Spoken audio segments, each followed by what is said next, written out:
नमस्कार सभी को। आज हम आपके लिए एक महत्वपूर्ण विषय पर जो वीडियो लेके आए हैं वो अपरिमेय संख्याओं को सिद्ध करने का वीडियो है। और आप यदि बोर्ड एग्जाम में बैठने जा रहे हो तो ये आपके लिए और भी महत्वपूर्ण हो जाता है, क्योंकि ये प्रश्न एक पेपर में कंपलसरी आना ही आना है। तो आज के वीडियो में अंत तक बने रहिए और हम अपने प्रयासों से आपको इसे आसान भाषा में समझाने का प्रयास कर रहे हैं। तो बात आती है यहाँ पर कि सिद्ध कीजिए कि निम्न संख्याएं अपरिमेय हैं। √2, √3, √5 ये जो संख्याएं हैं इनको सिद्ध करना अपरिमेय। तो पहली बात तो यही आती है कि अपरिमेय संख्या होती क्या है। तो अपरिमेय संख्या वे संख्याएं होती हैं जो परिमेय नहीं होती। अब बात ये आती है कि परिमेय कौन सी होती हैं। तो हम पहले ध्यान दें परिमेय और अपरिमेय संख्याओं पर। तो हम जानेंगे कि कौन सी संख्याएं परिमेय होती हैं और कौन सी संख्याएं अपरिमेय होती हैं। इनको यदि हम समझ लेंगे तो आगे की बात और अच्छी आसानी से समझ में आएगी। परिमेय संख्याएं वे संख्याएं होती हैं जो P/Q के रूप में लिखी जा सकती हैं। जैसे कोई ऐसी संख्या जिसको P/Q के रूप में लिखा जा सकता है वो सब परिमेय संख्याएं होती हैं। तो P/Q के रूप में जितनी भी पूर्ण संख्याएं हैं तो वो भी सब परिमेय संख्याएं ही होती हैं। जैसे 5, तो 5 को हम 5/1 लिख सकते हैं, तो ये P/Q का रूप हो गया। या कोई भिन्न दी गई हो जैसे 1/4, तो 1/4 भी P/Q के रूप में है। तो यहाँ पर जो इस प्रकार की संख्याएं जिनको हम P/Q के रूप में लिख सकते हैं वो सभी संख्याएं परिमेय संख्याएं होती हैं। लेकिन यहाँ पर ये ध्यान रखना है कि P/Q के रूप में लिखने पर Q शून्य नहीं होना चाहिए। मतलब यदि कोई संख्या हम ऐसी लिख रहे हैं जिसके बटे में 0 आ रहा है, जैसे हमने लिखा 5/0, तो 5/0 का मान जो है वो अनंत हो जाता है और गणित में इसकी अभी मतलब जो है कैलकुलेशन की विधि नहीं आई है। तो इस प्रकार से जो है हम ऐसी संख्याएं लेंगे जिसमें Q 0 ना हो और बाकी वो किसी रूप की संख्या हो सकती है। हाँ, एक बात हम ध्यान रखें, यदि 0 अंश के रूप में हम लेना चाहें तो ले सकते हैं। जैसे 0 यदि हम 4 लिख रहे हैं तो इसको हम ले सकते हैं क्योंकि इसका मान 0 निकल के आ रहा है और ये एक परिमेय संख्या होगी। इसके अलावा परिमेय संख्याओं के यदि हल पर बात करें तो इनके हल के रूप में या तो ये पूरी संख्याएं कट जाएंगी, जैसे 1/4 को यदि हम दशमलव रूप में बदलें तो दशमलव रूप में बदलने पर इसका मान ये आएगा। तो इस रूप से देखें तो कुछ परिमेय संख्याएं ऐसी होती हैं जो पूरी तरीके से कट जाती हैं और कुछ परिमेय संख्याएं ऐसी भी होती हैं जो पूरी तरीके से कटती नहीं हैं। तो ऐसी संख्याएं जो पूरी तरीके से कटती नहीं हैं उनमें कोई ना कोई नंबर जो है रिपीट होता है, बार बार उनकी अंकों की पुनरावृत्ति होती है। तो इस प्रकार की संख्याएं जो हैं वो सभी परिमेय संख्याओं के रूप में आएंगी। अब बात करते हैं हम अपरिमेय संख्याओं की। तो अपरिमेय संख्याएं वे संख्याएं होती हैं जिनको P/Q के रूप में नहीं लिखा जा सकता है, वे अपरिमेय संख्याएं होती हैं। जैसे कि यदि हम देखें तो √2 या दशमलव के रूप में देखें तो दशमलव के रूप में वे दशमलव वाली संख्याएं आएंगी जिनमें ना तो पूरा भाग जा रहा हो और न किसी अंक की पुनरावृत्ति हो रही हो। पुनरावृत्ति का मतलब कोई अंक रिपीट ना हो रहा हो। जैसे कि अभी हम संख्या लिखें यहाँ पर 3 और 1, फिर 3, 1, 1, फिर 3, 1, 1, 1, फिर 3, 1, 1, 1। इस प्रकार से ये अपरिमेय संख्याओं के रूप की संख्याएं होती हैं। तो अब बात हम करते हैं कि यदि हमको सिद्ध करना है कि जो √2 है जो इसको यदि हमें अपरिमेय संख्या सिद्ध करना है तो कैसे हम सिद्ध करेंगे कि √2 एक अपरिमेय संख्या है। तो इसके लिए कुछ स्टेप हमको फॉलो करने होंगे। अब हम √2 को अपरिमेय संख्या सिद्ध कैसे करेंगे उस प्रोसेस पर आए। तो सबसे पहले हम √2 को एक अपरिमेय संख्या ना मान के हम परिमेय संख्या के रूप में इसको मानेंगे और सिद्ध करने का प्रयास करेंगे कि ये एक परिमेय संख्या है। तो √2 को जब एक परिमेय संख्या मान लेंगे तो परिमेय संख्या अभी हमने जाना कि उनको P/Q के रूप में लिखा जा सकता है। यहाँ पर हमें ये ध्यान देना P और Q पूर्णांक होने चाहिए, मतलब कोई अंक के रूप में ये पद आएंगे। और ये दोनों के दोनों पद हम यहाँ पर कैसे ले रहे हैं, सहअभाज्य। सहअभाज्य पद कौन से होते हैं, तो सहअभाज्य में संख्याओं का वो जोड़ा आता है जिनका कोई उभयनिष्ठ गुणनखंड नहीं होता है, कॉमन फैक्टर नहीं मिलता है, या कह सकते हो कि कॉमन फैक्टर के रूप में केवल और केवल एक कॉमन मिलता है। ऐसी संख्याएं कौन सी हो सकती हैं, जैसे 2 और 5। तो 2 और 5 में देखें तो इसके गुणनखंड के रूप में कोई भी कॉमन नहीं मिल रहा है, या कह सकते हो कि ऐसे संख्याओं का जोड़ा जो केवल एक से ही कटे तो वो सहअभाज्य संख्याएं कहलाती हैं। तो यहाँ पर हम इसको इस रूप में लेके चलना है कि ये सहअभाज्य है, मतलब P और Q का कोई भी उभयनिष्ठ गुणनखंड नहीं है। तो इस प्रकार से जो है अब हम इसको लेके चलने के बाद में इनके दोनों पक्षों का वर्ग करेंगे हम। दोनों पक्षों का वर्ग करने पर, वर्ग किया तो इस √2 का वर्ग इधर होगा और इधर p/q का वर्ग होगा। तो √2 का वर्ग करने के लिए हमें ध्यान रखना है, √2 का वर्ग का मतलब √2 गुणे √2 मतलब √4 और √4 का मान 2 होता है। या साधारण रूप में समझें तो किसी भी रूट वाली संख्या का जब वर्ग किया जाता है तो वर्ग से रूट सरल हो जाता है और वो संख्या ही उसका मान आ जाती है। तो इस प्रकार से जो है यहाँ पर इसका मान आएगा 2 और इसका जब हम रूट करेंगे तो p² हो जाएगा।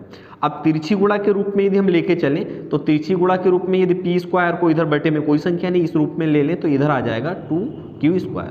तो यहाँ पर चूंकि q एक पूर्णांक है और उस पूर्णांक का वर्ग जो है के साथ में हमें 2 से मल्टीप्लाई ये दिया गया है, 2 से गुणा दी गई, तो इसका मतलब यहाँ पर जो मान आया है, ये जो मान आएगा उसके गुणनखंड के रूप में एक संख्या 2 जरूर आएगी। मतलब इस संख्या का जो भी मान आएगा उसमें चूंकि 2 सम्मिलित है तो इसका मतलब जो है कि इस संख्या के गुणनखंड के रूप में 2 आएगा ही आएगा।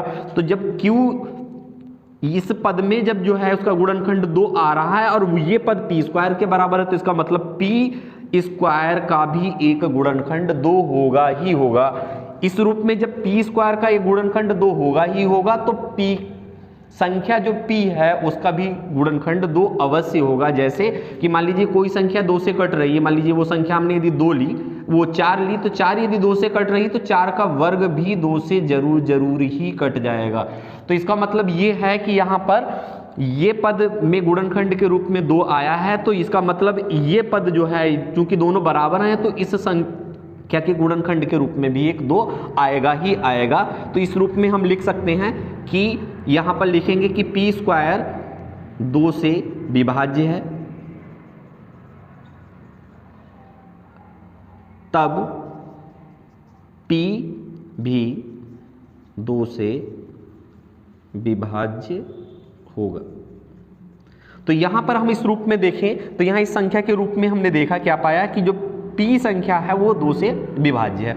अब ये इस प्रकार से आधा सवाल सिद्ध हो गया। अब अगले की स्टेप में हमें क्या करना है उसमें हम देखें।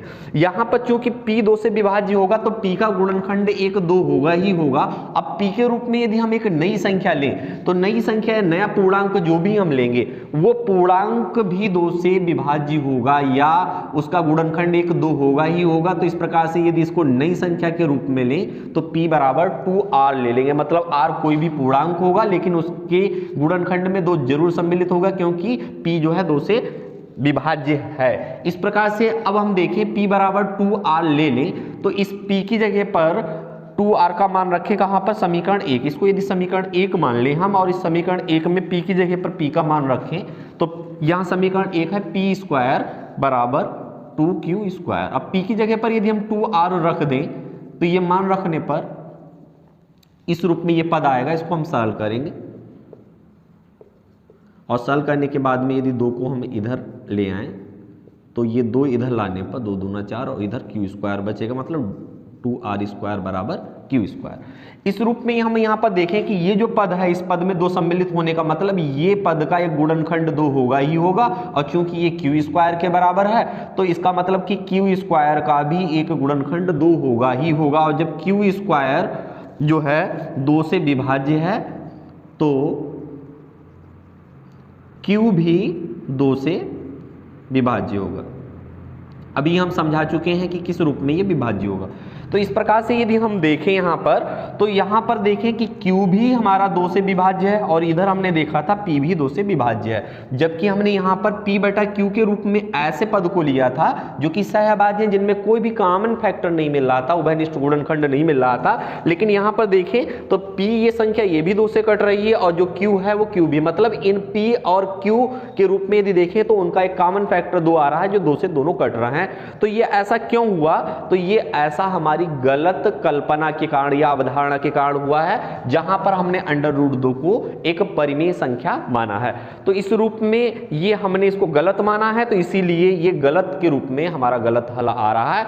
तो यहां पर जो हमने परिमेय संख्या के रूप में इसको √2 को माना है वो एक परिमेय संख्या नहीं है। तो जब ये परिमेय संख्या नहीं है तो क्या होगा, ये अपरिमेय संख्या होगी। तो इसको लिखने के रूप में हम नीचे एक दो लाइनों के आधार पर यहाँ पर इस रूप में इसको लिख के ये दिखला देंगे और ये सिद्ध हो जाएगा।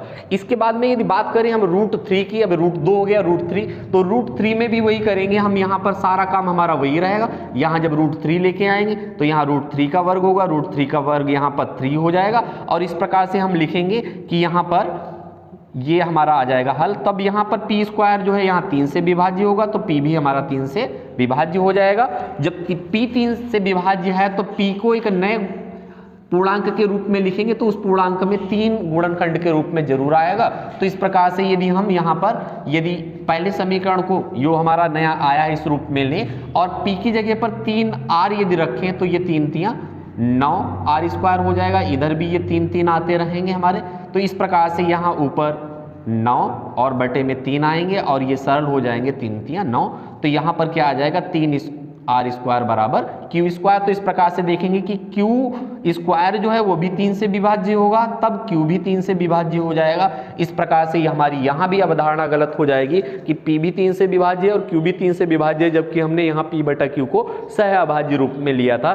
तो इस प्रकार से नीचे हम लिख देंगे कि ये जो हमने माना है कि √3 यहाँ जो है √3 एक परिमेय संख्या है, वो हमारी गलत अवधारणा है। इसलिए जो है √3 एक परिमेय संख्या ना होकर वो एक अपरिमेय संख्या होगी। और इसी प्रकार से यदि √5 को भी हमें सिद्ध करना है तो इसी मेथड से उसको भी हम सिद्ध कर लेंगे।